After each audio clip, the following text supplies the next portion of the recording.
제발, 제발 용서해 주세요. 며느리의 무릎이 콘크리트 바닥에 닿았다. 딱! 그 소리가 지하 주차장에 울렸다. 메아리 쳤다. 차가운 9월의 밤바람이 불어왔다. 형광등이 깜빡거렸다. 찌직! 며느리 뒤에 남자 2명이 서 있었다. 검은 정장, 선글라스, 팔짱을 끼고 있었다. 사채업자들이었다. 이자 3개월 밀렸어요. 오늘까지 안 갚으면. 남자가 말했다. 목소리가 낮았다. 협박조였다. 며느리가 더 깊이 고개를 숙였다. 이마가 거의 바닥에 닿을 정도로. 나는 그 모습을 봤다. 무릎 꿇은 며느리를, 떨고 있는 며느리를, 죽은 사람의 눈을 한 며느리를. 어떻게 이렇게 됐지? 이틀 전 추석 전날 새벽 4시 30분. 칼을 쥔 손이 떨렸다. 아니, 처음부터 온몸이 떨리고 있었다. 추석 차례상을 준비하는 새벽 4시 반. 명태를 도마 위에 올려놓았다. 쿵. 둔탁한 소리. 비닐을 벗겼다. 그 순간. 으윽. 신음이 나왔다. 비린내가 아니었다. 부패의 냄새였다. 코를 찌르는 토할 것 같은 신선한 거라고. 머릿속에서 며느리 목소리가 들렸다. 어머니, 제가 오늘 시장에서 샀어요. 신선한 거라고 아주머니가. 거짓말이었다. 명태의 눈을 봤다. 탁했다. 뿌옇게 흐려져 있었다. 아가미를 벌렸다. 갈색이었다. 살을 눌렀다. 푹 들어갔다. 올라오지 않았다. 최소 3일. 70년을 산 여자의 경험이 말했다. 냉장고를 열었다. 야채 칸 맨 뒤 하얀 비닐봉지가 숨겨져 있었다. 꺼냈다. 명태였다. 하지만 이번 것은 달랐다. 눈이 맑았다. 반짝였다. 아가미도 선홍색이었다. 그럼 아까 그건 뭐야? 왜 신선한 명태는 여기 숨겨놓고 상한 명태는 내게 줬을까? 퍼즐이 맞춰지지 않았다. 뒤에서 인기척이 들렸다. 살금살금 돌아섰다. 며느리가 부엌 문틈에 서 있었다. 잠옷 차림. 얼굴이 창백했다. 눈두덩이가 퀭했다. 다크서클이 시커멓게. 하지만 가장 이상한 건 눈빛이었다. 공포, 무언가 큰 두려움. 어머니, 목소리가 떨렸다. 잠 안 주무세요? 너도 못 잤구나. 날 감시하고 있었구나. 내가 뭘 발견할까봐. 은지야. 네. 며느리가 움찔했다. 명태 말인데. 며느리 입술이 파르르 떨렸다. 이게 신선한 거라고 했지? 제가 잘못 봤나 봐요. 목소리가 모기만큼 작았다. 나는 명태를 들어 올렸다. 며느리 코앞으로. 이게 신선해 보여? 냄새 맡아봐. 썩었어, 완전히. 며느리가 뒷걸음질 쳤다. 등이 벽에 부딪혔다. 쿵. 죄송해요. 제가 다시 살게요. 지금 몇 시인데?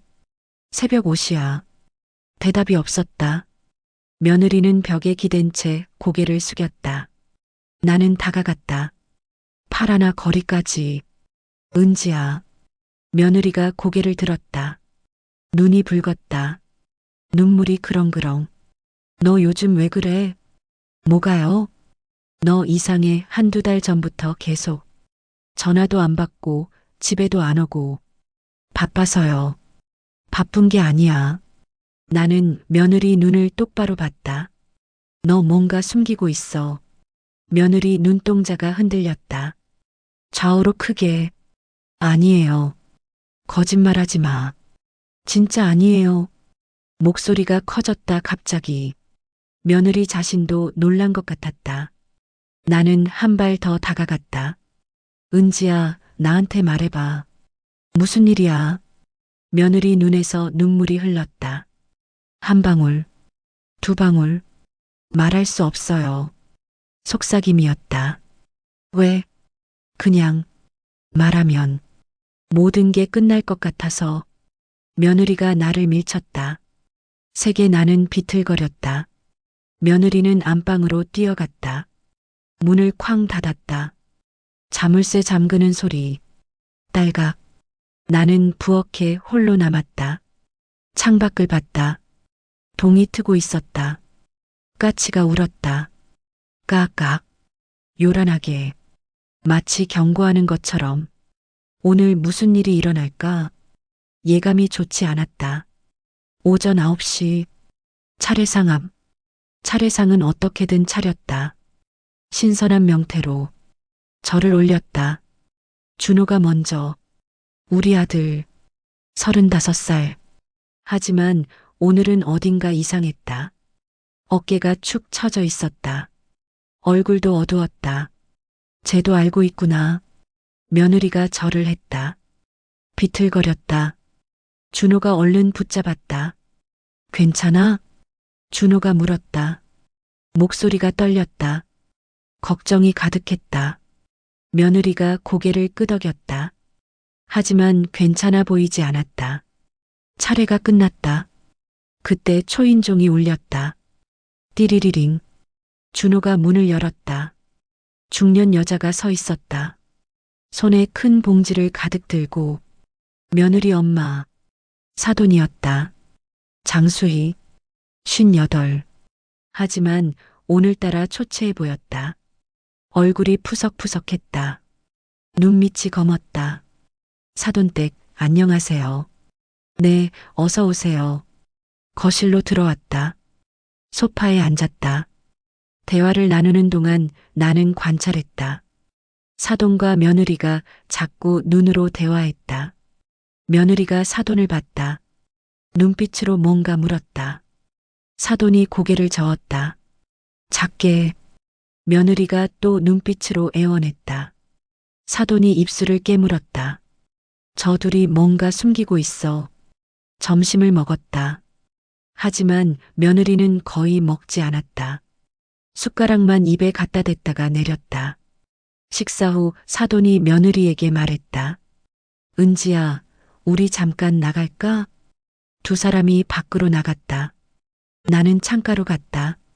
커튼 뒤에 서서 밖을 봤다. 주차장. 며느리와 사돈이 차 옆에 서 있었다. 며느리가 울고 있었다. 사돈이 며느리를 안았다. 그때 검은 차 한 대가 주차장으로 들어왔다.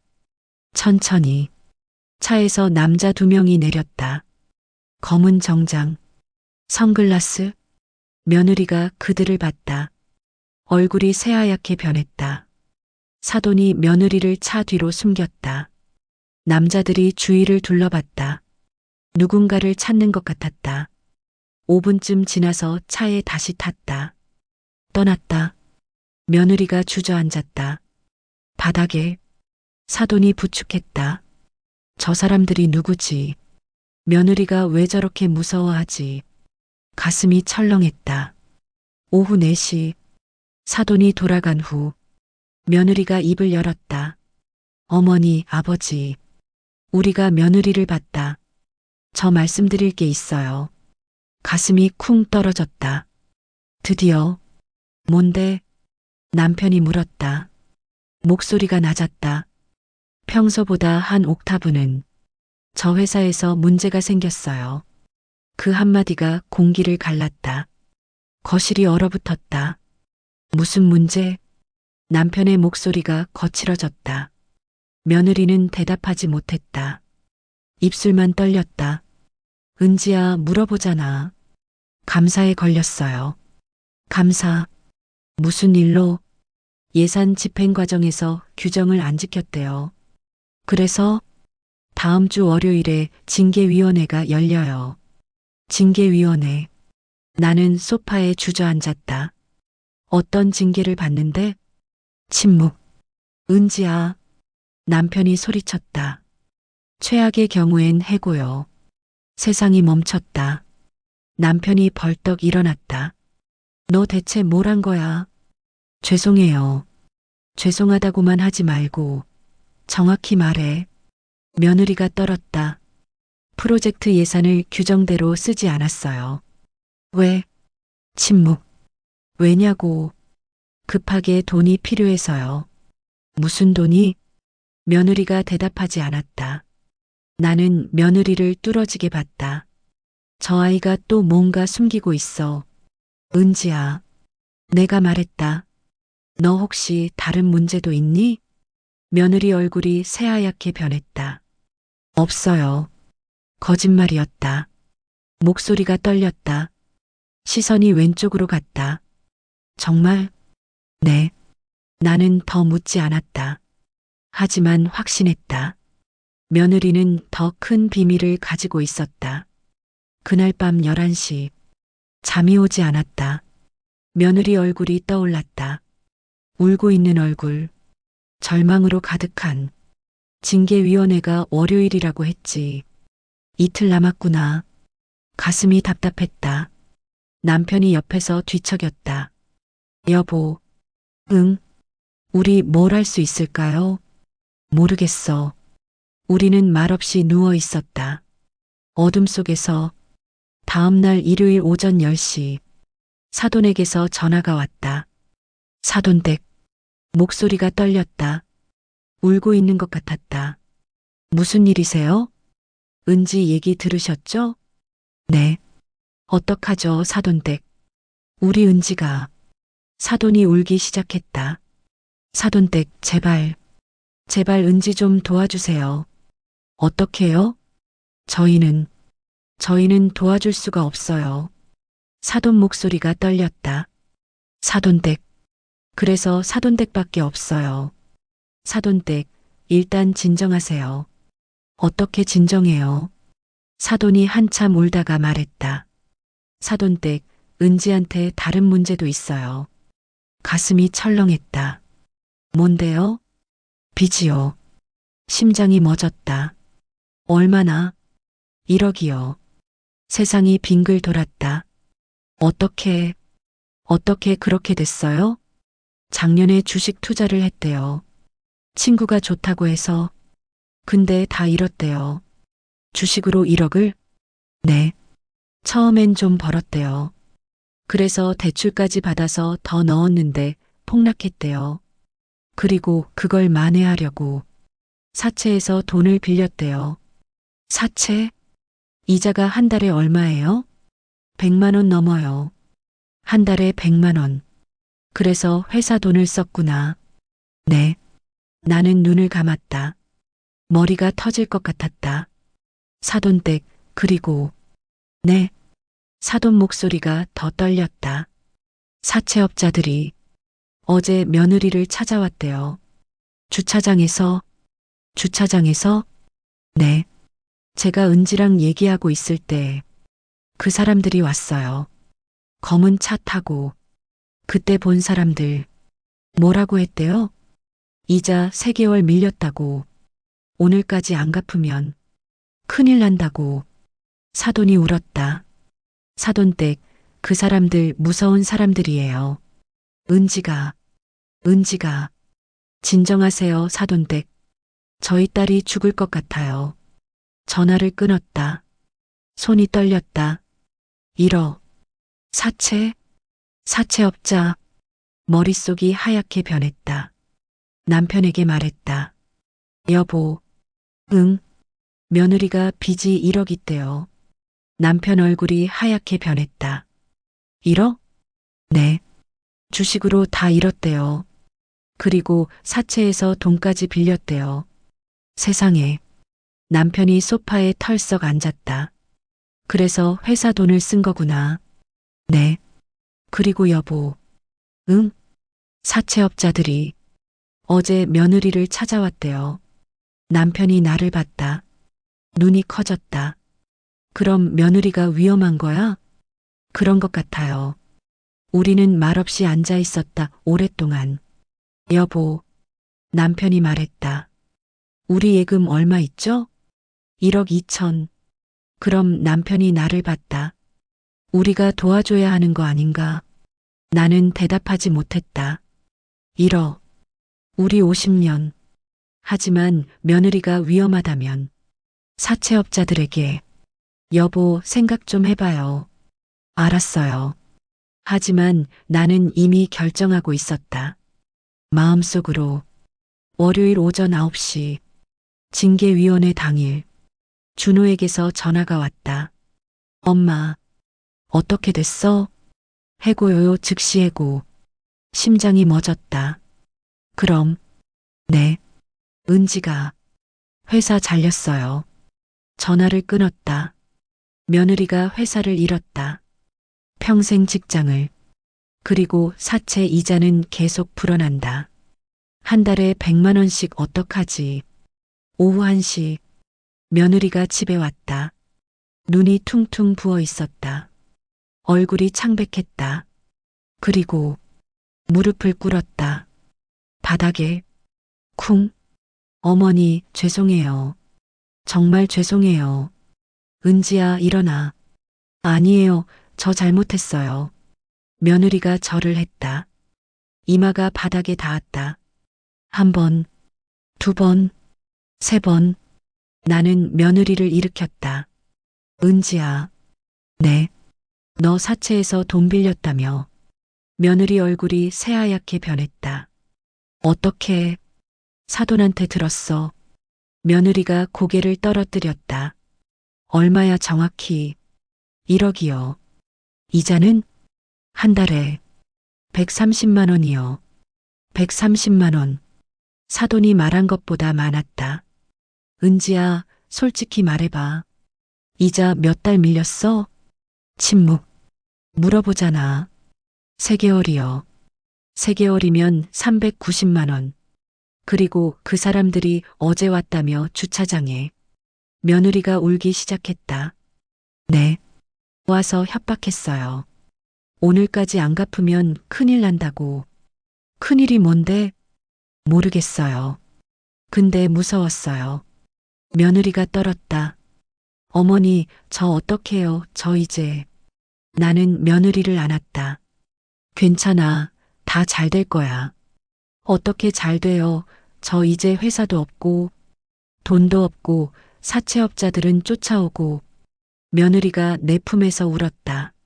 나는 남편을 봤다. 남편이 나를 봤다. 우리는 눈빛으로 대화했다. 그리고 결정했다. 우리가 도와줄게. 며느리가 나를 봤다. 눈이 커졌다. 1억 우리가 갚아줄게. 어머니. 며느리가 울었다. 소리내어. 준호도 울었다. 사돈도. 나도 울었다. 하지만 속으로는 무서웠다. 정말 잘하는 걸까? 우리 50년을. 3일 후. 목요일 오전 10시. 은행. 은행 문을 밀고 들어섰다. 차가운 에어컨 바람. 대기표를 뽑았다. 46번. 남편이 옆에 앉았다. 우리는 말이 없었다. 주변을 둘러봤다. 사람들이 웃고 있었다. 일상을 살고 있었다. 하지만 나는 달랐다. 나는 지금 50년을 빼앗기러 왔다. 손에 든 통장을 봤다. 파란색 표지. 낡았다. 20년 넘은 첫 페이지를 펼쳤다. 2003년 1월 15일 입금 10만 원. 그때가 생각났다. 준호가 대학생일 때 빚을 다 갚은 그 다음 달 처음으로 저축을 시작했다. 10만 원씩 매달 페이지를 넘겼다. 줄줄이 이어진 입금 내역. 2005년, 2010년, 2015년, 2020년. 1,000만 원이 됐다. 3,000만 원이 됐다. 5,000만 원이 됐다.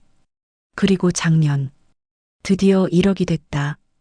2024년 8월 15일 잔액 1억 2만 3,450원. 그날 남편과 소주를 마셨다. 기쁨의 술이었다. 여보, 이게 우리 안전망이에요. 안전망. 하지만 지금 그 안전망을 걷어내고 있었다. 46번 고객님. 전광판에 내 번호가 떴다. 창구로 걸어갔다. 10걸음, 100걸음처럼 느껴졌다. 어서 오세요. 무엇을 도와드릴까요? 인출이요. 통장을 내밀었다. 손이 떨렸다. 얼마나 인출하시겠어요? 1억. 직원의 표정이 변했다. 미소가 사라졌다. 1억 원이요? 네. 고객님, 혹시 보이스피싱은 아니시죠? 아니에요. 확실하세요? 그런 거 아니에요. 제가 쓸 돈이에요. 직원이 나를 뚫어지게 봤다. 의심하는 눈빛. 무엇에 쓰실 건데요? 가족 일이에요. 가족이요? 혹시 가족이 돈이 급하게 필요하다고? 아니라니까요. 목소리가 커졌다. 주변 사람들이 돌아봤다. 얼굴이 화끈거렸다. 부끄러웠다. 하지만 동시에 화가 났다. 내 돈인데. 50년 동안 모은 내 돈인데. 지점장이 나왔다. 쉰쯤 되어 보였다. 고객님, 제가 지점장입니다. 상황을 설명했다. 며느리를 도와주려고, 빚을 갚아주려고 이해했습니다. 잠시만 기다려 주시겠어요? 10분쯤 지났다. 지점장이 큰 봉투를 들고 왔다. 두꺼웠다. 묵직해 보였다. 고객님, 여기 1억 원입니다. 봉투를 받았다. 무거웠다. 정말 무거웠다. 무게가 얼마나 될까? 1kg? 2kg? 하지만 실제 무게보다 더 무거웠다. 50년의 무게, 땀의 무게, 인생의 무게. 은행을 나섰다. 차에 탔다. 봉투를 조수석에 놓았다. 남편이 운전대를 잡았다. 시동을 걸었다. 하지만 출발하지 않았다. 그냥 앉아 있었다 말없이. 여보, 응? 후회 안 해요? 나는 창밖을 봤다. 모르겠어요. 솔직한 대답이었다. 나도. 남편도 솔직했다. 근데 여보, 우리 이거 말고는 방법이 없었어요. 알아요. 차가 출발했다. 며느리 집으로. 오후 2시. 며느리 집. 초인종을 눌렀다. 며느리가 문을 열었다. 어머니, 들어가자. 거실로 갔다. 소파에 앉았다. 나는 가방에서 봉투를 꺼냈다. 테이블 위에 놓았다. 둔탁한 소리. 쿵. 며느리가 봉투를 봤다. 눈이 커졌다. 이게 1억이야. 며느리의 입이 열렸다. 닫혔다. 다시 열렸다. 어머니, 사채부터 갚아. 이자가 제일 높으니까. 네. 며느리가 봉투를 만졌다. 손끝으로 조심스럽게. 그리고 울기 시작했다. 소리 없이. 어머니, 정말, 정말 감사합니다. 됐어. 제가 꼭 갚을게요. 한 달에 50만 원씩이라도. 그래. 며느리가 계속 울었다. 나는 며느리를 안았다. 잘했어, 은지야. 하지만 속으로는 의심이 들었다. 정말 갚을 수 있을까? 한 달에 50만 원씩? 며느리가 지금 백수인데. 그날 밤, 집에서 남편과 저녁을 먹었다 말없이. 여보, 남편이 말했다. 응? 우리가 뭘 한 것 같아요? 1억을 줬죠. 아니, 그게 아니라. 남편이 나를 봤다. 우리 노후를 다 준 것 같아요. 그 말에 가슴이 철렁했다. 맞았다. 우리는 노후를 줬다. 1억 2천이 있었다. 이제 2천만 원만 남았다. 이자 수입도 줄었다. 한 달에 30만 원씩. 외식도 못 한다. 옷도 못 산다. 여행도 못 간다. 여보, 응? 나도 무서워요. 남편 목소리가 떨렸다. 우리가 늙어서 아프면 어떡하나 돈이 없으면. 나는 남편을 안았다. 괜찮을 거예요. 정말? 네. 우리 건강하잖아요. 하지만 사실은 나도 무서웠다. 정말로 괜찮을까? 답을 알 수 없었다. 일주일 후, 며느리에게서 문자가 왔다. 어머니, 사채 다 갚았어요. 감사합니다. 나는 짧게 답장했다. 다행이다. 하지만 마음은 편치 않았다. 며느리를 볼 때마다 그 봉투가 생각났다. 1억이 든 봉투. 며느리가 정말 고마워하고 있을까? 아니면 당연하게 생각하고 있을까? 2주일 후 며느리에게서 전화가 왔다. 어머니, 저 취업 준비하고 있어요. 그래, 잘 됐네. 근데 계속 떨어지네요. 그래도 계속 넣어봐. 네. 근데 어머니. 응? 며느리가 잠시 망설였다. 혹시 당분간 생활비 좀 도와주실 수 있으세요? 전화를 든 손이 굳었다. 생활비. 또 돈이었다. 얼마나 필요한데?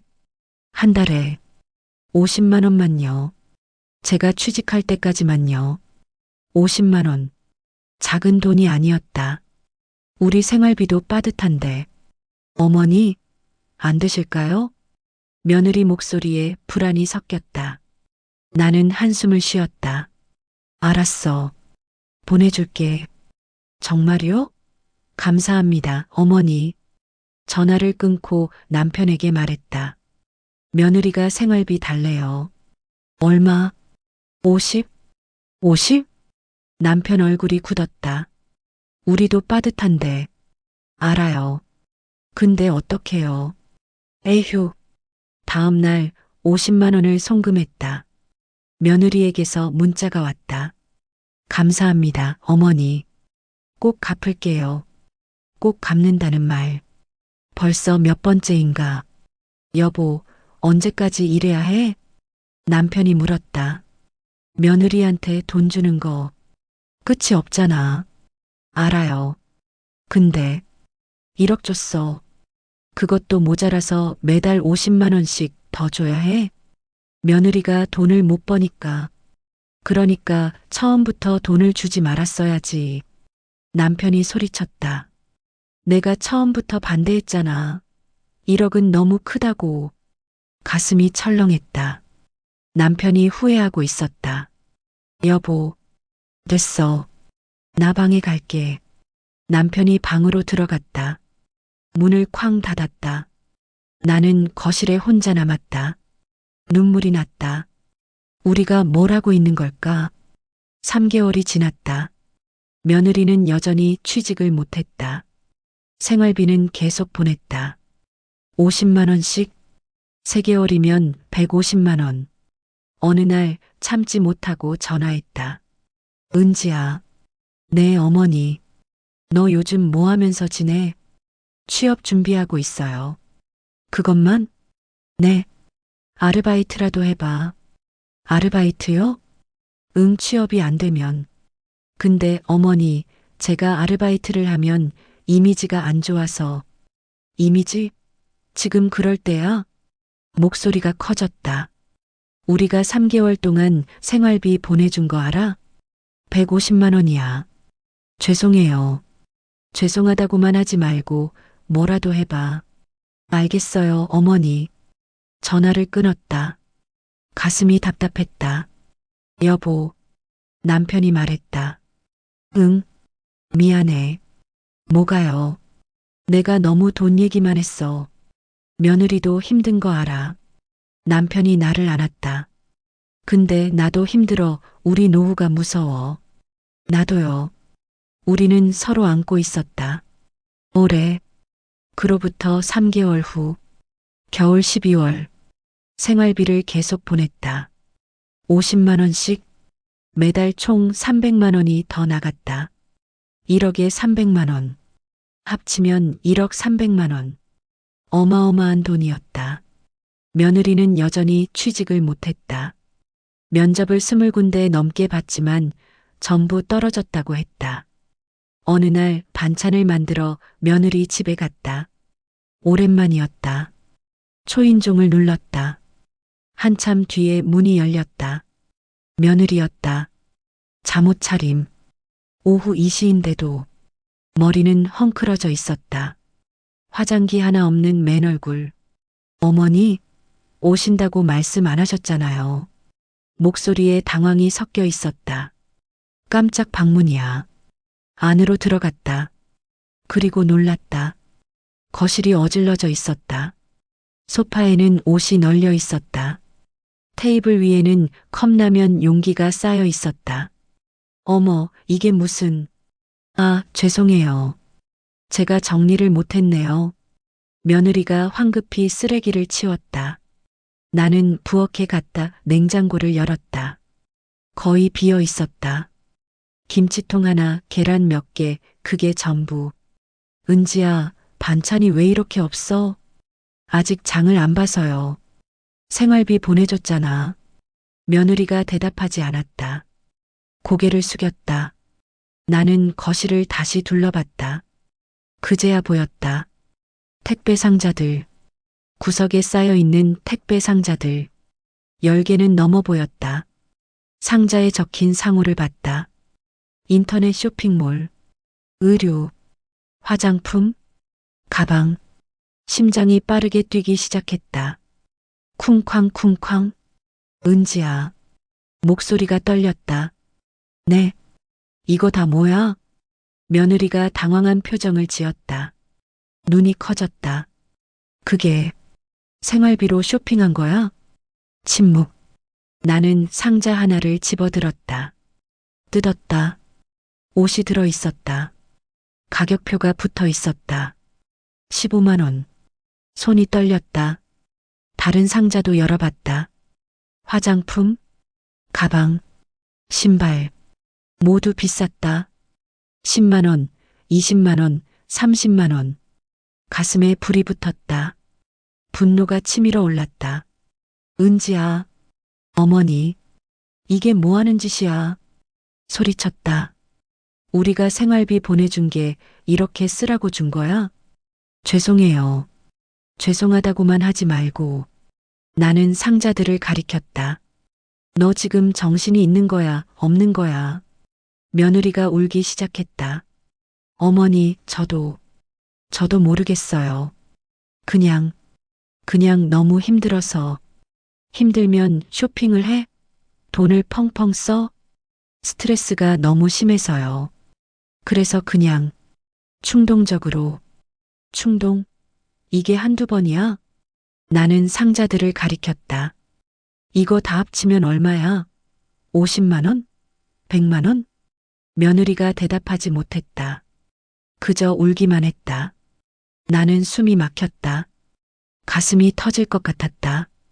은지야, 너 정말 실망이야. 어머니, 우리가 얼마나 힘들게 번 돈인데, 50년을 모은 돈인데, 그걸 내 빚 갚는다고 다 줬어. 그것도 모자라서 생활비까지 보내줬어. 근데 넌 그 돈으로 쇼핑을 해? 목소리가 떨렸다. 눈물이 날 것 같았다. 어머니, 정말 죄송해요. 제가 잘못했어요. 잘못한 걸 알면 왜 또 하는데. 저도 왜 이러는지 모르겠어요. 며느리가 바닥에 주저앉았다. 울었다. 소리내어. 하지만 나는 더 이상 안쓰럽지 않았다. 화만 났다. 배신감만 들었다. 나간다. 어머니, 다음부터 생활비 없어 알아서 해. 어머니, 제발. 나는 돌아섰다. 현관으로 갔다. 어머니. 며느리가 따라 나왔다. 나를 붙잡으려고. 하지만 나는 뿌리쳤다. 손 떼.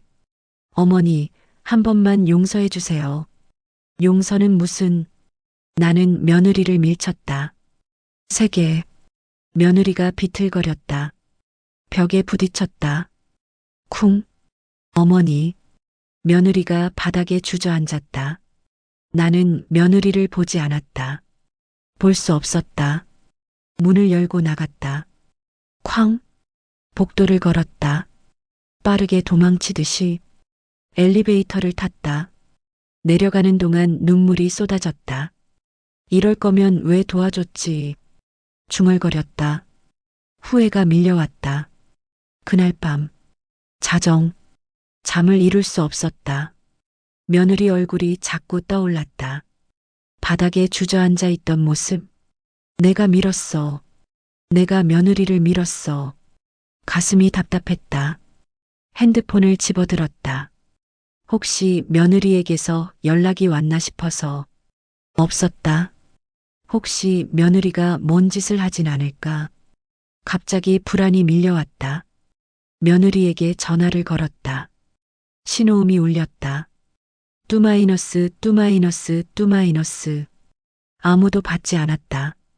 다시 걸었다. 또 안 받았다. 세 번째 걸었다. 여전히 안 받았다. 왜 안 받아? 자는 걸까? 아니면 아들에게 전화했다. 준호에게. 엄마. 목소리가 잠에 취해 있었다. 준호야, 은지 괜찮아? 네. 무슨 소리예요? 은지 말이야. 지금 괜찮아? 지금이요? 자고 있는데요. 정말? 확실해? 엄마, 무슨 일이에요? 아니야, 그냥 확인 좀 하고 싶어서. 은지 옆에서 자고 있어요. 괜찮아요. 정말? 네, 엄마. 걱정 마요. 전화를 끊었다. 하지만 마음은 편치 않았다. 다음 날 아침, 사돈에게서 전화가 왔다. 사돈댁. 사돈 목소리가 떨렸다. 울고 있는 것 같았다. 무슨 일이세요? 은지가 완전히 무너졌대요. 뭐라고요? 준호한테 전화 왔어요. 은지가 방에서 안 나온대요. 문 잠그고 밥도 안 먹고. 가슴이 철렁했다. 사돈댁이 어제 화내고 가신 다음에 은지가 완전히. 사돈이 울었다. 사돈댁, 제발 은지 좀 도와주세요. 병원에라도 데려가야 할 것 같아요. 병원? 네, 정신과요. 은지가 우울증이 심한 것 같아요. 우울증? 그 단어가 가슴을 쳤다. 알았어요. 제가 병원비 드릴게요. 정말요? 감사합니다, 사돈댁. 전화를 끊었다. 나는 남편에게 말했다. 여보, 며느리가 우울증인 것 같아요. 우울증? 네. 병원 가야 한대요. 남편이 한숨을 쉬었다. 그럼 쇼핑도 우울증 때문이었던 거네요. 그런 것 같아요. 우리는 말이 없었다. 며느리의 친구 수진이 전화했다. 안녕하세요, 어머님. 저 은지 친구 수진이에요. 아, 네. 무슨 일이세요? 어머님, 은지가. 제 말 좀 들어주세요. 수진의 목소리가 떨렸다. 작년에 제가 은지한테 주식을 권유했어요. 주식을? 네. 제가 좀 벌었거든요. 그래서 은지한테도 해보라고. 근데 수진이 울기 시작했다. 은지가 전 재산을 다 넣었대요. 제가 몰랐어요. 대출까지 받은 줄, 사채까지 쓴 줄. 어머님, 정말 죄송해요. 제가 은지 인생을 망쳤어요. 수진이 흐느꼈다. 은지가 저한테 연락이 안 와요. 전화도 안 받고. 제가 너무 걱정돼서. 어머님, 은지 좀 잘 부탁드려요. 알겠어요. 전화를 끊었다. 이제 그림이 보였다. 며느리가 왜 주식에 손을 댔는지, 왜 1억을 잃었는지. 친구의 권유 때문이었다.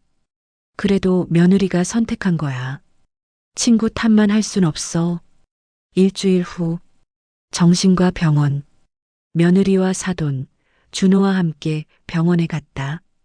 의사가 며느리를 진료했다. 30분쯤 상담실로 불렸다. 환자분이 중증 우울증입니다. 의사가 말했다. 얼마나 심각한가요? 매우 심각합니다. 자살 고위험군이에요. 말을 들으니 숨이 막혔다. 어떻게 해야 하나요? 약물 치료와 상담 치료를 병행해야 합니다. 일주일에 한 번씩 오셔야 해요. 얼마나 걸려요? 사람마다 다릅니다. 짧으면 6개월, 길면 1년 이상. 1년. 긴 시간이었다. 그리고 가장 중요한 건 가족의 지지입니다. 의사가 우리를 한 명씩 쳐다봤다. 환자분이 계속 말씀하시더라고요. 자신이 짐이라고, 가족들한테 폐만 끼친다고. 눈물이 났다. 그런 생각을 하지 않게 해주셔야 합니다. 네. 혹시 환자분에게 스트레스를 주는 요인이 있나요? 침묵. 사돈이 나를 봤다. 준호도 나를 봤다. 나는 고개를 숙였다. 제가 그랬습니다. 무슨 일이 있으셨나요? 나는 상황을 설명했다. 며느리가 쇼핑한 것, 내가 화를 낸 것, 의사가 들었다. 표정 변화 없이 이해합니다. 환자분의 쇼핑은 우울증의 증상일 가능성이 큽니다. 증상이요? 네. 우울증 환자들이 종종 충동 구매를 합니다. 일시적으로 기분을 좋게 만들려고. 나는 아무 말도 할 수 없었다. 증상이었구나. 며느리가 일부러 그런 게 아니었구나. 후회가 밀려왔다. 지금부터라도 환자분을 지지해 주세요. 네. 그날 밤, 며느리 집에서 나는 며느리 집에 머물기로 했다. 혼자 둘 수 없었다. 저녁을 준비했다. 죽을 끓였다. 은지야 먹어야지. 며느리는 식욕이 없다고 했다. 한 숟가락만. 며느리가 입을 열었다. 나는 죽을 떠서 며느리 입에 넣었다. 며느리가 천천히 씹었다. 삼켰다. 잘했어. 한 숟가락, 두 숟가락. 며느리는 반그릇을 먹었다. 약을 먹였다. 항우울제와 수면제. 이제 자야 해. 며느리를 침대에 눕혔다. 이불을 덮어줬다. 어머니, 응? 옆에 있어 주실 거예요? 목소리가 떨렸다. 어린아이 같았다. 그럼 내가 잠들 때까지. 며느리가 눈을 감았다. 나는 옆에 앉아서 며느리 손을 잡았다. 차가운 손, 앙상한 손. 나는 며느리 손을 두 손으로 감쌌다. 15분쯤 지났을까? 며느리의 숨소리가 규칙적으로 변했다. 잠든 것 같았다. 거실로 갔다. 남편이 소파에 앉아 있었다. 잤어? 응. 남편 옆에 앉았다. 여보. 응. 우리 며느리 죽일 뻔했어요. 알아요. 내가 며느리를 몰아세웠어요. 목소리가 떨렸다. 여보, 당신만 그런 게 아니에요. 나도 그랬어요. 남편이 내 손을 잡았다.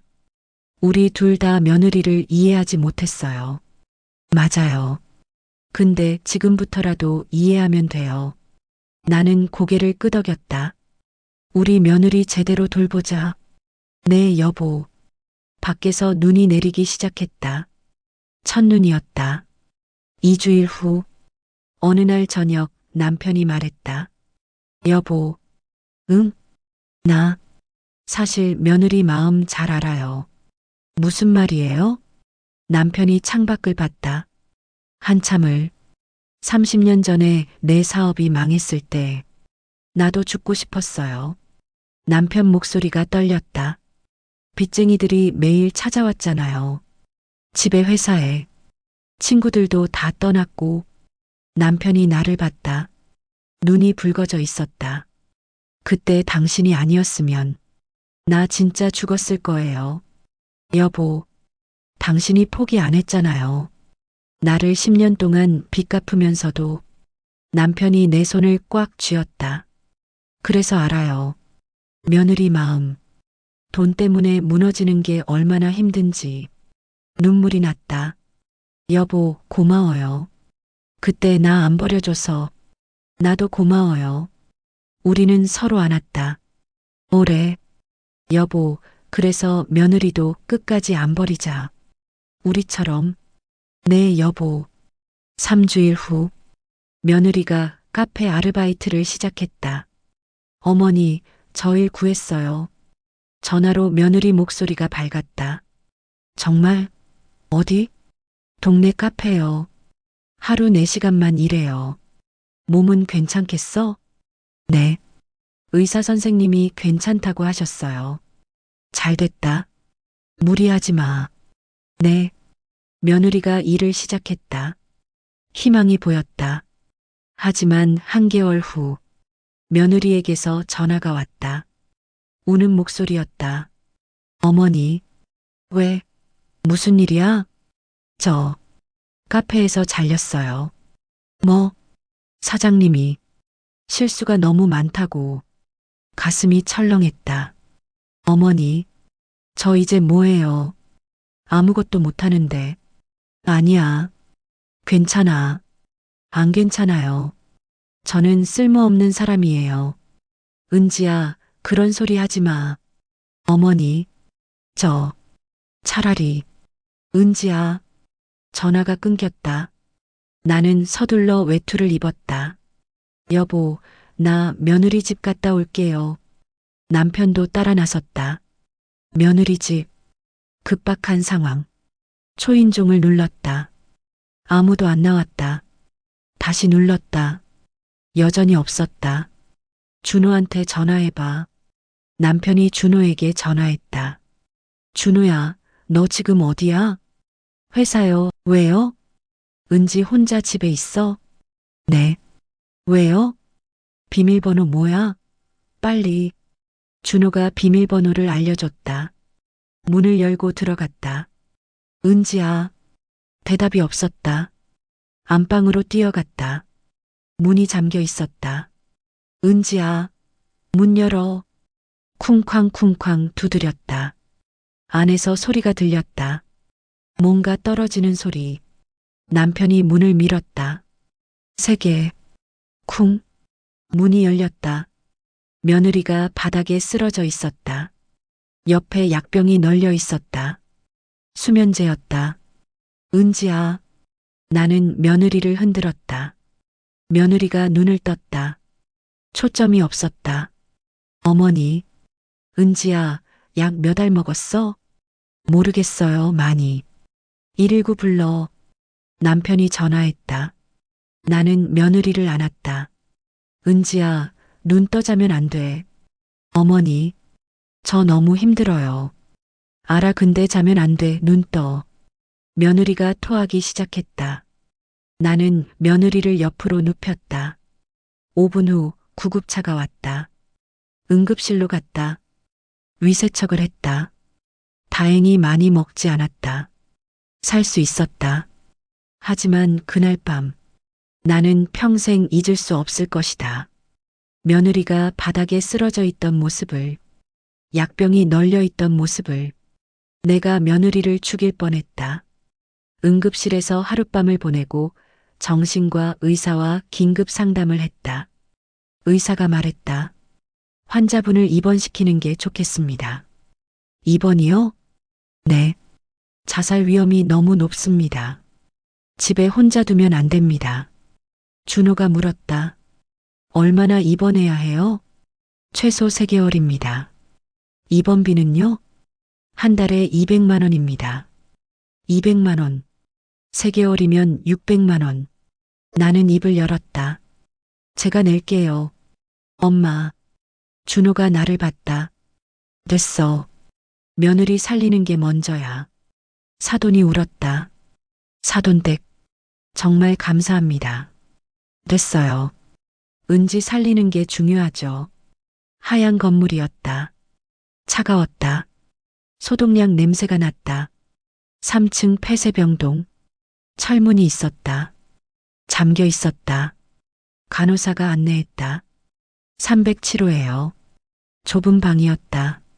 침대 하나, 책상 하나, 화장실 하나. 며느리가 침대에 누워 있었다. 벽을 보고 은지야 불렀다. 며느리가 천천히 고개를 돌렸다. 나를 봤다. 눈에서 눈물이 흘렀다. 소리 없이 어머니. 목소리가 거의 들리지 않았다. 미안해요. 정말 미안해요. 나도 미안해. 은지야. 나는 며느리를 안았다. 며느리가 내 품에서 울었다. 어머니, 저 이상해요. 제가 왜 이러는지 모르겠어요. 괜찮아. 다 괜찮아. 여기서 치료받으면 나아져. 우리는 한참을 안고 있었다. 일주일 후 다시 면회를 갔다. 며느리가 조금 나아 보였다. 얼굴에 핏기가 조금 돌았다. 어머니, 응, 은지야. 저 용서해 주실 거예요? 나는 며느리 손을 잡았다. 그럼 용서해. 정말요? 응, 근데 은지야. 네. 여기서 열심히 치료받아. 약도 먹고 상담도 받고. 네. 꼭 그럴게요. 며느리가 작게 웃었다.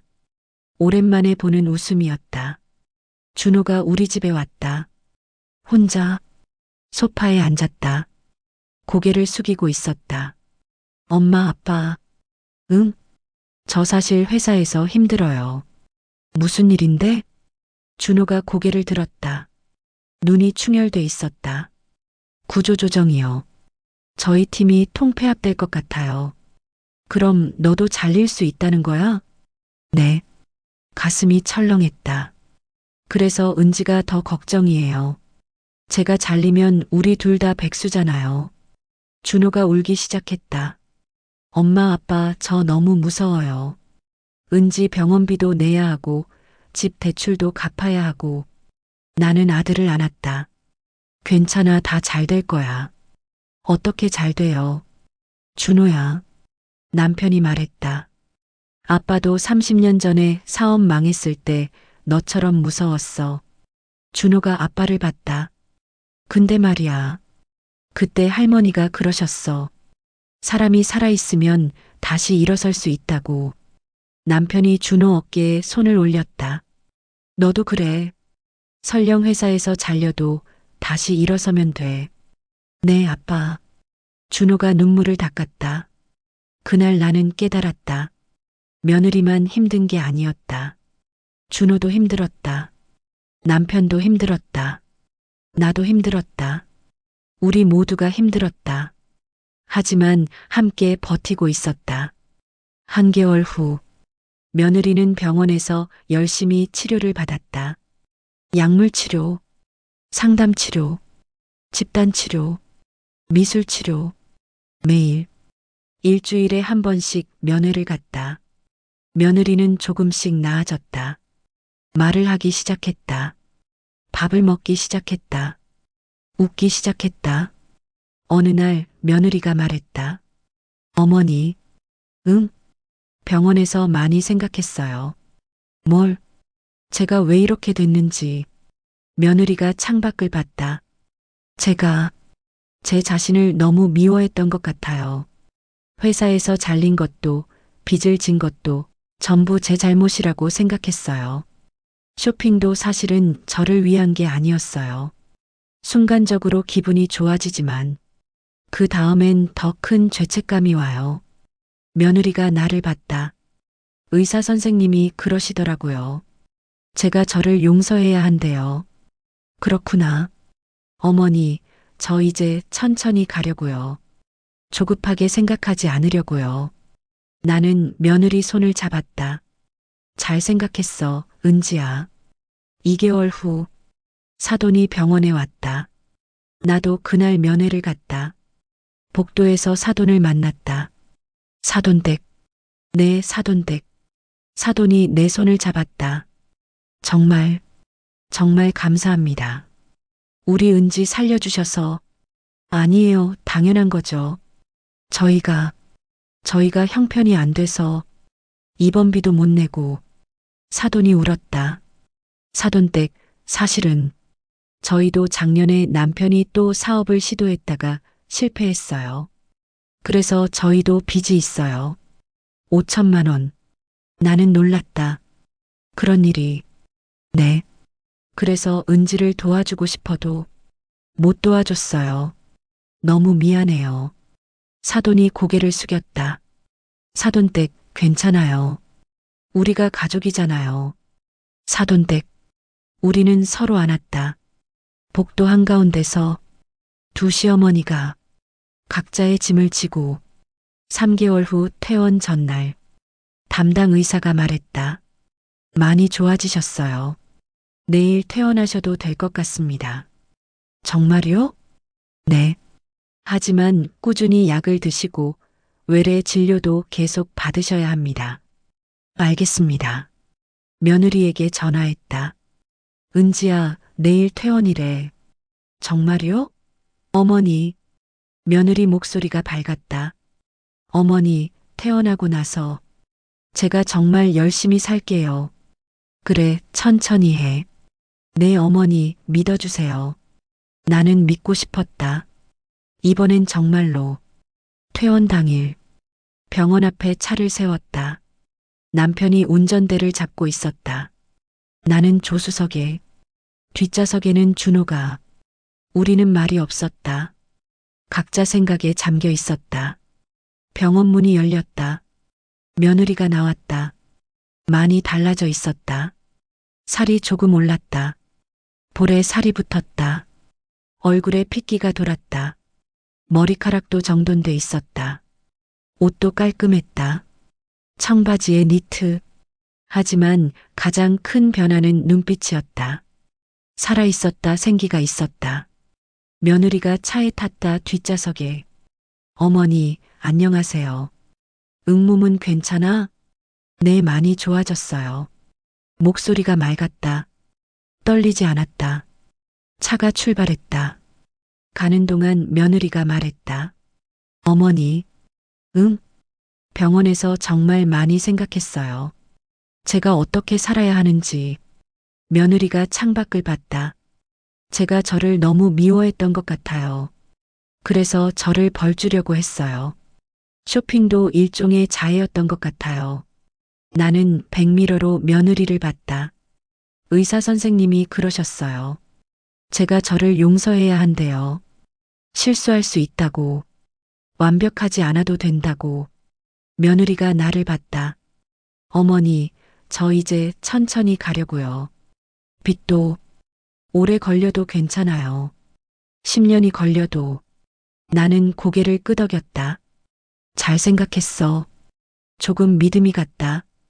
이번엔 며느리의 목소리가 달랐으니까. 차에서 내렸다. 며느리가 짐을 들었다. 작은 가방 하나. 같이 올라갈까? 아니요, 어머니 혼자 할 수 있어요. 정말? 내 며느리가 웃었다. 진짜 웃음이었다. 며느리가 아파트로 들어갔다. 우리는 차에 탔다. 엄마, 은지 많이 좋아진 것 같죠? 준호가 말했다. 응, 그런 것 같다. 다행이에요. 차가 출발했다. 나는 창밖을 봤다. 하늘이 흐렸다. 이번엔 진짜 괜찮을까? 믿어보기로 했다. 한 번 더 마지막으로. 2주일 후 며느리에게서 전화가 왔다. 어머니. 응, 은지야. 저 제과제빵 학원 다니려고요. 제과제빵? 내 병원에서 미술 치료하면서 만들기가 재미있었거든요. 그래서 빵 만드는 것도 배워보고 싶어요. 목소리에 희망이 섞여 있었다. 학원비는 얼마야? 한 달에 60만 원이요. 6개월 과정이에요. 60만 원. 6개월이면 360만 원. 나는 망설였다. 1억에 입원비 600만 원. 거기에 또 360만 원. 우리 생활도 빠듯한데. 하지만 며느리가 뭔가 하고 싶다고 했다. 처음으로. 알았어, 다녀. 정말요? 어머니. 학원비는 제가 나중에 꼭 갚을게요. 됐어. 공부 열심히 해. 감사합니다, 어머니. 전화를 끊고 남편에게 말했다. 며느리가 학원 다닌대요. 학원비는 360만 원이요. 남편이 한숨을 쉬었다. 여보, 우리 언제까지 일해야 해? 이번이 마지막 일 수도 있잖아요. 자격증 따면 일할 수 있잖아요. 남편이 고개를 저었다. 당신 너무 낙관적이야. 됐어. 알아서 해. 남편이 돌아섰다. 가슴이 답답했다. 남편과 또 멀어진 것 같았다. 그날 밤 침대에 누웠다. 남편이 등을 돌리고 있었다. 한참 후에 남편이 말했다. 여보, 응, 미안해. 뭐가요? 내가 너무 돈 얘기만 했어. 남편이 돌아 누워 나를 봤다. 근데 나도 무서워. 우리가 늙어서 아프면 어떡하나. 남편 눈에 눈물이 고여 있었다. 작년에 건강검진 받았을 때 의사가 그러더라고. 고혈압 약 먹어야 한대. 당뇨도 경계선이래. 그래서 더 무서워. 만약 내가 쓰러지면 치료비가 얼마나 들까? 그 돈이 없으면 나는 남편을 안았다. 여보, 괜찮을 거예요. 정말? 네. 우리 국민연금도 있고 건강보험도 있잖아요. 하지만 사실은 나도 무서웠다. 정말로 괜찮을까? 여보, 응, 우리가 끝까지 버텼잖아. 조금만 더. 남편이 고개를 끄덕였다. 알았어요. 우리는 서로 안고 있었다. 올해 3개월 후 2월, 며느리가 학원을 다니기 시작했다. 매일 아침 9시부터 오후 3시까지 열심히 다녔다. 한 달에 한 번씩 전화가 왔다. 어머니, 오늘 식빵 만들었어요. 어머니, 케이크 만드는 법 배웠어요. 목소리가 점점 밝아졌다. 어느 날 며느리가 우리 집에 왔다. 손에 상자를 들고, 어머니, 이거 드세요. 상자를 열었다. 빵이 들어 있었다. 식빵, 단팥빵, 크림빵. 내가 만든 거예요. 식빵을 하나 집어들었다. 한 입 베어 물었다. 부드러웠다. 달았다. 맛있었다. 와, 진짜 맛있다. 정말요? 며느리가 웃었다 환하게.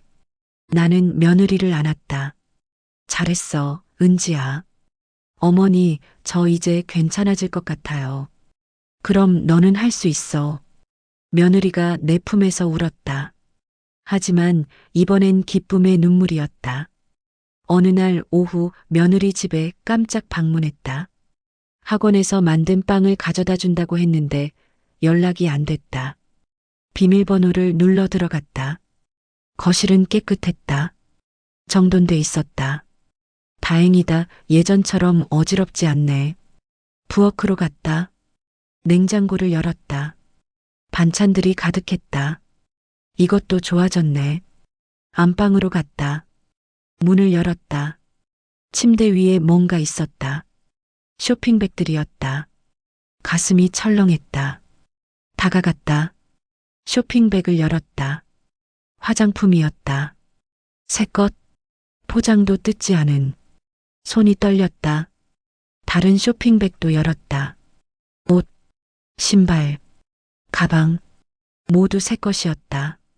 또 쇼핑을 했다. 머리가 하얗게 변했다. 그때 현관문이 열리는 소리가 들렸다. 어머니, 며느리였다. 거실로 나갔다. 며느리가 서 있었다. 쇼핑백을 들고 또 쇼핑을 하고 온 것이었다. 며느리가 내 얼굴을 봤다. 표정을 봤다. 그리고 안방을 봤다. 얼굴이 새하얗게 변했다. 어머니 은지야. 목소리가 떨렸다. 또 했구나. 어머니, 이건 또 쇼핑했구나. 며느리가 쇼핑백을 바닥에 떨어뜨렸다. 털썩? 어머니, 죄송해요. 저도 모르게. 나는 안방으로 갔다. 쇼핑백들을 하나씩 가져왔다. 거실로 테이블 위에 놓았다. 하나, 둘, 셋, 넷, 다섯. 이거 다 얼마야? 며느리가 대답하지 못했다. 물어보잖아. 얼마냐고. 30만 원이요. 30만 원. 학원비 반이었다. 은지야. 네. 우리가 학원비 줬지? 네. 360만 원. 네. 그 돈이 어디서 나온 돈이야? 며느리가 고개를 떨어뜨렸다. 내 돈이야, 남편 돈이야. 우리가 50년 동안 모은 돈이야. 목소리가 떨렸다. 근데 넌 그 돈으로 배우면서 쇼핑을 해? 어머니 저 정말 잘못했어요. 잘못한 걸 알면 왜 또 해? 소리쳤다. 며느리가 무릎을 꿇었다. 바닥에 어머니 제발 한 번만 더. 한 번만 더. 벌써 몇 번째야? 나는 쇼핑백들을 집어들었다. 이거 다 환불해. 지금 당장. 네네. 그리고 은지야. 네. 학원 그만둬. 며느리가 고개를 들었다. 눈이 커졌다. 어머니, 학원비가 아까워. 너한테 줘봐야 쇼핑하는데. 어머니, 제발. 학원만은. 안 돼. 나는 돌아섰다. 집을 나가려고. 어머니, 며느리가 나를 붙잡았다. 팔을 잡았다. 제발이요. 학원만은 그만두게 하지 마세요. 그게 제 유일한 희망이에요. 며느리 눈에서 눈물이 쏟아졌다. 저 학원 다니면서 처음으로 살아있는 기분이 들었어요. 빵 만들면서 행복했어요. 그럼 쇼핑은 왜 해? 저도 모르겠어요. 그냥 충동적으로. 학원 끝나고 집에 오면 너무 외로워서. 며느리가 바닥에 주저앉았다. 어머니, 저 미쳤어요. 제가 왜 이러는지 정말 모르겠어요. 나는 며느리를 봤다. 한참을 울고 있는 며느리를, 무너진 며느리를. 이 아이가 정말 아프구나. 아직도 한숨을 쉬었다. 은지야. 네. 학원은 계속 다녀. 며느리가 고개를 들었다. 정말요? 근데 조건이 있어. 뭐든지 할게요. 병원 다시 다녀 상담 다시 받아. 네. 그리고 쇼핑 충동이 생기면 바로 나한테 전화해. 네. 약속해. 약속할게요, 어머니. 나는 며느리를 일으켰다 안았다. 은지야, 너 혼자 이겨내려고 하지 마. 힘들면 말해 나한테. 며느리가 내 품에서 울었다. 어머니 감사해요. 집에 돌아와 남편에게 말했다. 여보, 며느리가 또. 남편이 나를 봤다. 또 뭐? 쇼핑했어요. 30만 원어치. 남편이 눈을 감았다. 한숨을 쉬었다. 여보, 이제 정말. 알아요. 근데 제가 봤어요. 뭘? 며느리가 정말 아픈걸요. 병이에요. 고칠 수 있는 병. 남편이 나를 봤다. 여보, 30년 전에 당신 생각나요? 당신도 아팠잖아요. 사업 망하고 나서 우울증이었잖아요. 남편이 고개를 끄덕였다. 그때 나한테 이상한 짓 많이 했잖아요. 술 마시고 도박하고. 그랬지. 근데 내가 당신 버렸어요? 아니, 안 버렸지. 그럼 우리도 며느리 안 버리는 거예요. 남편이 한참을 생각하다가 말했다. 알았어요. 끝까지 가봅시다. 나는 남편을 안았다. 고마워요, 여보. 4개월 후, 며느리는 약속을 지켰다. 병원을 다시 다녔다. 2주에 한 번씩 상담을 받았다. 쇼핑 충동이 생기면 나한테 전화했다. 어머니, 지금 백화점 앞이에요. 들어가고 싶어요. 집에 와 내가 차 끓여줄게. 네. 며느리가 집에 왔다. 차를 마시며 얘기했다. 힘든 것들을. 어머니, 저 오늘 또 면접 떨어졌어요. 그래. 힘들었겠다. 네, 그래서 쇼핑하고 싶었어요. 알아, 근데 잘 참았어, 대견해. 며느리가 웃었다. 조금씩, 아주 조금씩. 며느리가 나아지고 있었다. 8월 자격증 시험. 며느리가 제과제빵 자격증 시험을 봤다. 일주일 뒤, 어머니, 붙었어요. 자격증 땄어요. 전화기 너머로 환호성이 들렸다. 정말 축하해. 감사해요, 어머니. 어머니 덕분이에요. 며느리가 울었다. 기쁨의 울음. 나도 눈물이 났다. 해냈구나, 며느리가. 며느리가 취업 준비를 시작했다. 베이커리, 카페, 호텔, 이력서를 냈다. 10군데, 20군데 하지만 계속 떨어졌다. 나이가 많대요. 경력이 부족하대요. 며느리 목소리가 점점 풀이 죽었다. 어머니, 저 또 안 되는 걸까요? 아니야, 계속해봐. 근데 2달째인데 한 군데도 안 돼요. 나는 걱정됐다. 며느리가 또 무너질까봐. 준호에게서 전화가 왔다. 엄마, 응? 저 회사에서 잘렸어요. 세상이 멈췄다. 뭐라고? 구조조정이요. 우리 팀 전체가. 그럼, 네. 저도 백수예요. 은지처럼. 가슴이 철렁했다. 며느리도 백수? 준호도 백수? 준호야, 괜찮아? 아니요, 엄마 안 괜찮아요. 준호 목소리가 떨렸다. 은지 병원비도 내야 하고, 집 대출도 갚아야 하고. 엄마, 저 어떡해요? 준호야, 진정해 다 잘 될 거야. 어떻게 잘 돼요? 준호가 울었다. 전화기 너머로 흐느끼는 소리가 들렸다. 남편이 전화를 받았다. 준호야, 아빠야. 아빠 집으로 와. 당분간 여기서 지내. 정말요? 그럼 우리 가족이잖아. 그날 밤 준호와 며느리가 우리 집으로 왔다. 짐을 가지고 우리는 함께 식사를 했다. 오랜만에 온 가족이. 말이 없었다. 모두 힘들었다. 하지만 함께 있었다. 그게 위로였다. 며느리에게서 전화가 왔다. 어머니, 제가 일 구했어요. 정말? 네. 동네 빵집이요. 작은 데인데 사장님이 좋으셔서요. 목소리가 밝았다. 시급은 얼마야? 12,000원이요. 하루에 5시간씩, 주 5일이요. 계산했다. 하루 6만 원. 주 5일이면 30만 원. 한 달이면 120만 원 정도. 세금 떼고 손에 들어오는 건 100만 원쯤 될 것 같아요. 그래. 잘 됐네. 무리하지는 마. 네. 다음 주 월요일부터 출근이에요. 전화를 끊고 남편에게 말했다.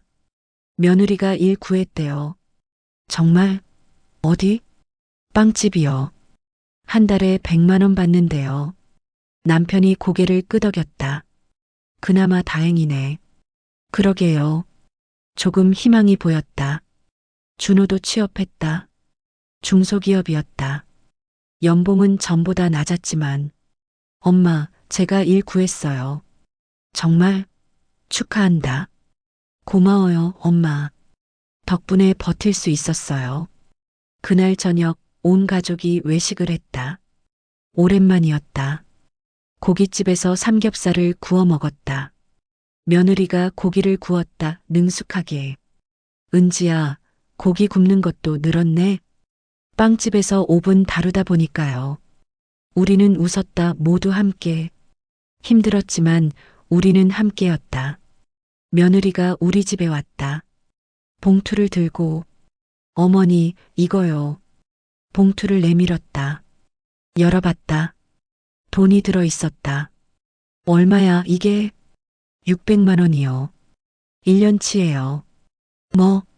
한 달에 50만 원씩 12개월이요. 손이 떨렸다.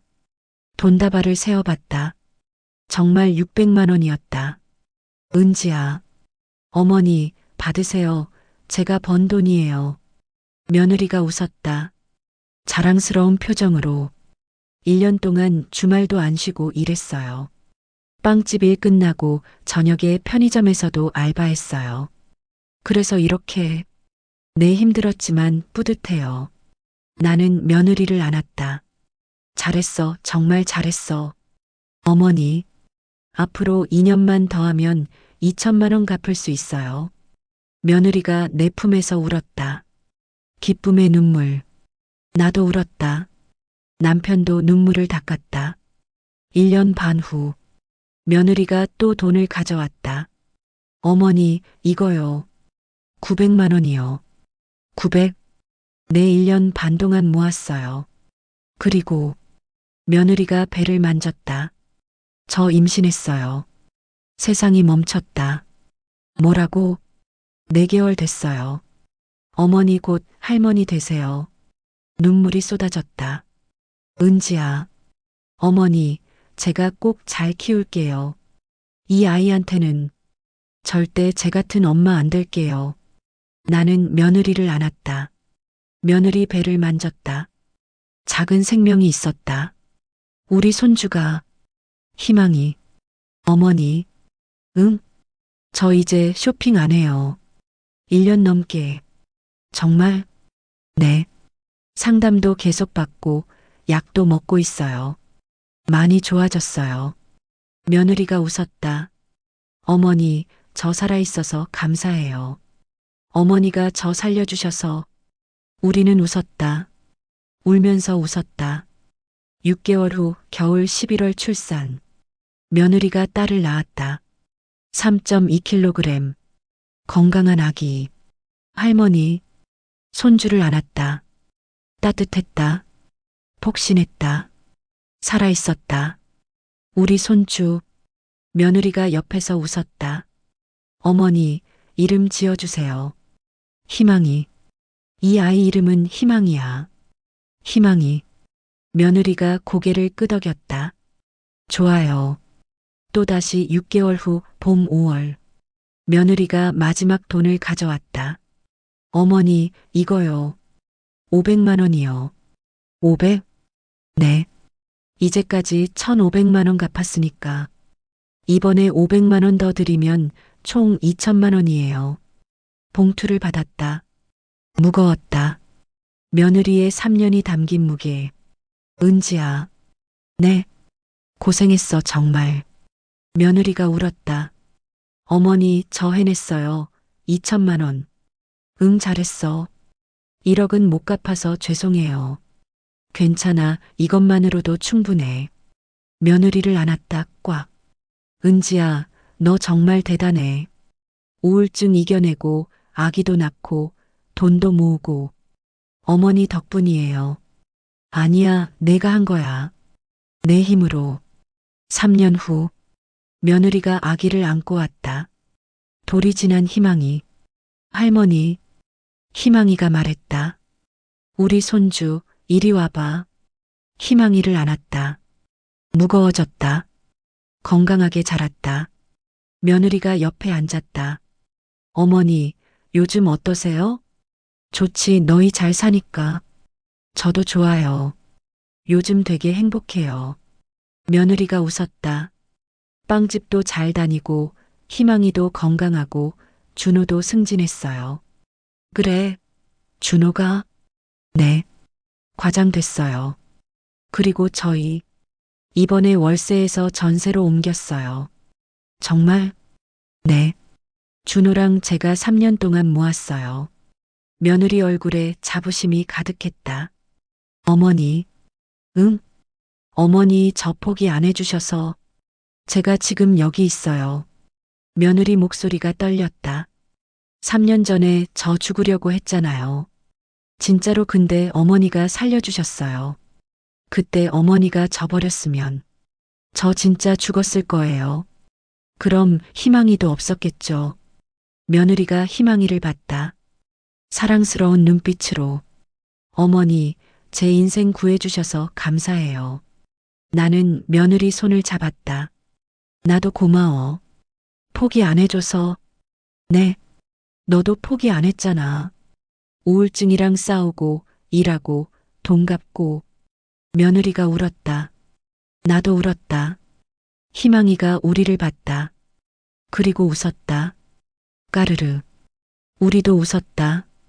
울면서 웃었다. 며느리가 돌아간 후 남편이 말했다. 여보, 응? 1억 후회 안 해요? 나는 생각했다. 한참을. 반반이에요.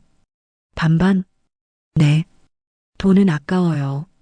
솔직히 8천만 원이나 남았는데. 그렇죠. 근데 며느리가 살았잖아요. 손주도 받고, 며느리가 2천만 원도 갚았고, 나는 남편을 봤다. 그게 더 값진 것 같아요, 돈보다. 남편이 고개를 끄덕였다. 나도 그래요. 우리는 서로 웃었다. 창밖에서 까치가 울었다. 여전히 희망의 소리로 며느리가 일기를 썼다. 오늘로 3년. 어머니께 1억을 받은 지 3년이 됐다. 2천만 원을 갚았다. 8천만 원이 남았다. 평생 갚아도 못 갚을 것 같다. 하지만 나는 살아있다. 희망이가 있다. 준호가 있다. 어머니가 있다. 그것만으로도 감사하다. 어머니, 제가 살아있는 건 어머니 덕분입니다. 평생 감사하며 살겠습니다. 사랑합니다. 며느리가 펜을 놓았다. 창밖을 봤다. 벚꽃이 피고 있었다. 봄이었다. 새로운 시작의 봄. 며느리는 웃었다, 진심으로.